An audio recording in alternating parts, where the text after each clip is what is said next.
সাহাবী আবু যর রাদিয়াল্লাহু আনহু আবু বক্করকে বলছেন, আবু বকর আমি মুনাফিক হয়ে গেছি, আবু বকর আমি মুনাফিক হয়ে গেছি, আবু বকর আমি মুনাফিক হয়ে গেছি।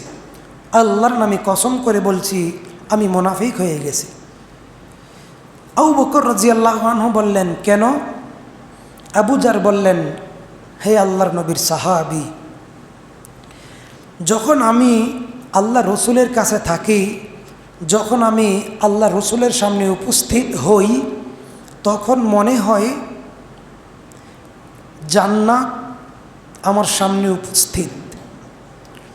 আর যখন আমি আল্লাহ রসুলের দরবার থেকে ফিরে আসি, বাড়িতে আসি, স্ত্রী পরিজনদের কাছে ফিরে আসি, সন্তানদের কাছে ফিরে আসি, তখন আমার এগুলো মনে থাকে না, তখন আমার পরকালের কথা মনে থাকে না। আবু বকর আমি আল্লাহর নামে কসম করে বলছি আমি আবু যর মুনাফিক হয়ে গেছি। আবু বকর বললেন, আবু যর এরকম সমস্যা আমারও, এরকম সমস্যা আমারও, তাহলে কি করা যায়? চলেন যাই, দুইজনে মিলে আল্লাহর নবীর নিকটে যাই। আল্লাহর নবী আমাদের দুইজনের এই সমস্যা।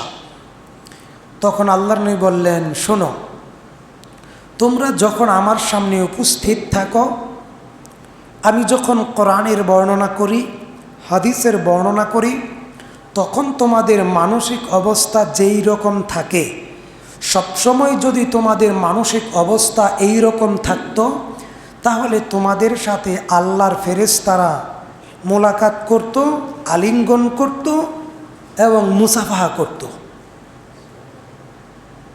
সুবহানাল্লাহ করবেন না?